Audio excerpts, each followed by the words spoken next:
dari kelompok 4. Sekarang kita ada di Museum Pangeran Cakrabuana. Lokasinya ada di Sunan Derajat, Kecamatan Sumber, Kabupaten Cirebon. Ikutin kita yuk.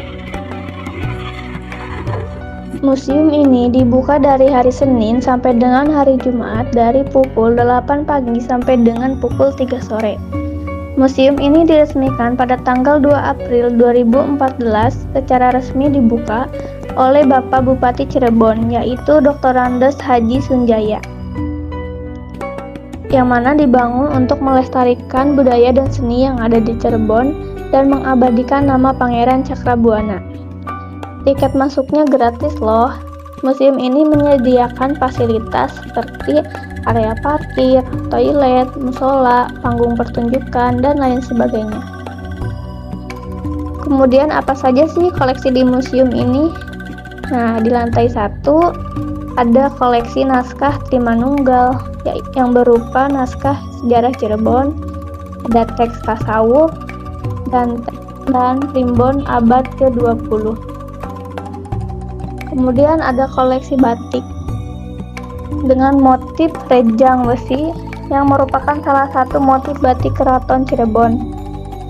Dan ada motif patran keris biasa digunakan oleh Sinuwun, Suitan, dan Den Ayunnya, dengan motif naga sebagai simbol imbalan bagi makhluk yang mampu mengalahkan nafsu rendah.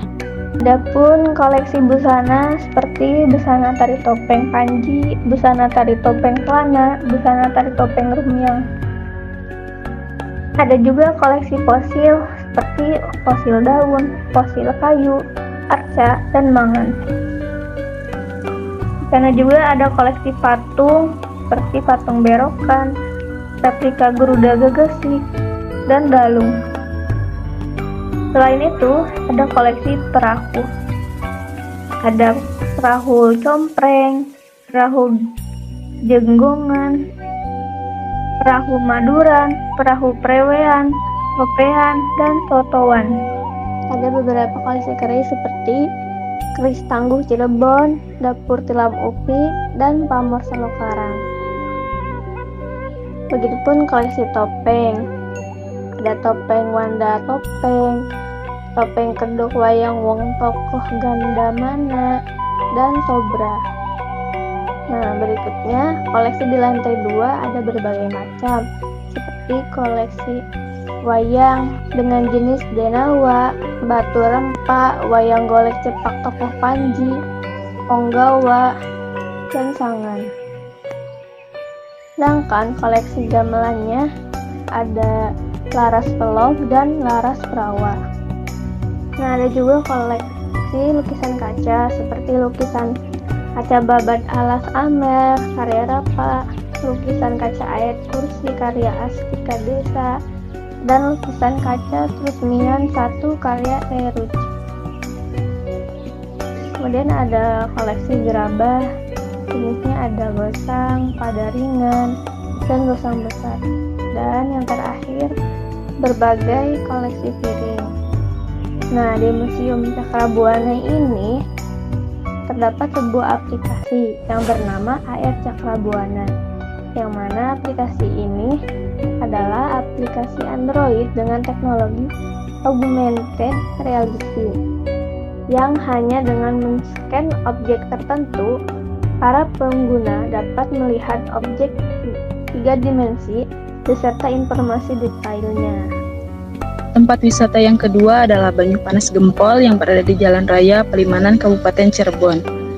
Untuk harga tiket masuk, hari Senin sampai Jumat 15.000, hari Sabtu sampai Minggu 20.000. Kemudian untuk tiket kolam rendam, hari Senin sampai Jumat 10.000, hari Sabtu sampai Minggu 15.000 dari jam 7.30 sampai 17.30.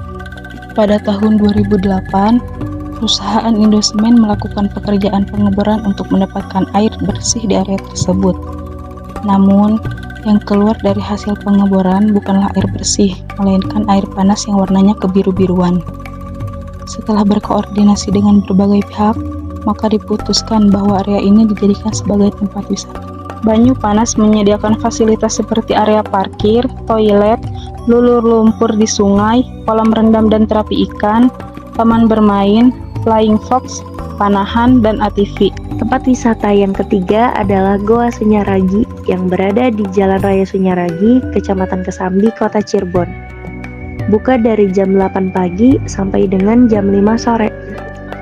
Harga tiket untuk umum Rp20.000, pelajar atau mahasiswa Rp10.000, dan untuk parkir Rp2.000.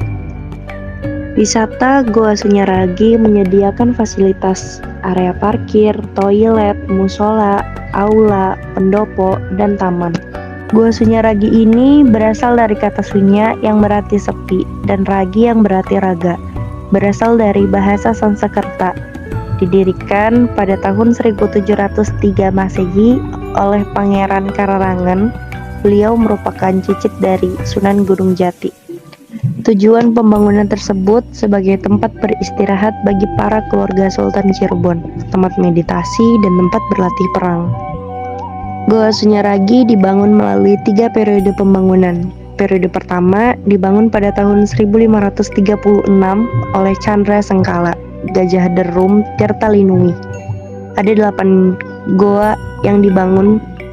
Yang pertama ada Goa Pengawal, sebagai bangunan para pengawal berjaga-jaga. Yang kedua ada Gua Pawon, merupakan tempat penyimpanan makanan bagi sultan dan keluarganya. Ketiga ada Gua Lawa atau Gua Buntu, yang di dalamnya terdapat banyak kelelawar. Yang keempat ada Gua Petang. Gua yang paling gelap ini dilengkapi dengan kamar yang berukuran sangat kecil. Yang kelima ada Gua Langse, sebagai tempat bersemedi. Keenam ada Bangsal Panembahan, tempat khusus putra dan putri sultan menggembleng diri. Yang ketujuh ada Gua Padang Ati, sebagai tempat bertapa untuk mencari inspirasi. Dan yang kedelapan ada Gua Kelanggengan, sebagai tempat bertapa agar memperoleh hubungan yang awet. Periode kedua dibangun pada tahun 1703 oleh Chandra Sengkala, Raja Asta Rarasing Bumi. Ada 3 gua. Yang pertama ada Gua Arga Jumut sebagai tempat perjamuan. Yang kedua Balai Kambang sebagai kapal dan jembatan. Ketiga ada Mande Beling sebagai tempat sultan beristirahat. Periode ketiga dibangun pada abad 18 oleh Sultan Sepuh V, Pangeran Saifuddin atau Pangeran Matangaji. Ada 3 gua yang dibangun. Gua pertama ada Gua Pandek, kemasan sebagai tempat pembuatan senjata. Yang kedua ada Gua Simanyang sebagai pos keamanan. Yang ketiga ada Bangsal Jinem sebagai tempat sultan memberi pengarahan dan doa kepada prajurit yang akan melakukan latihan.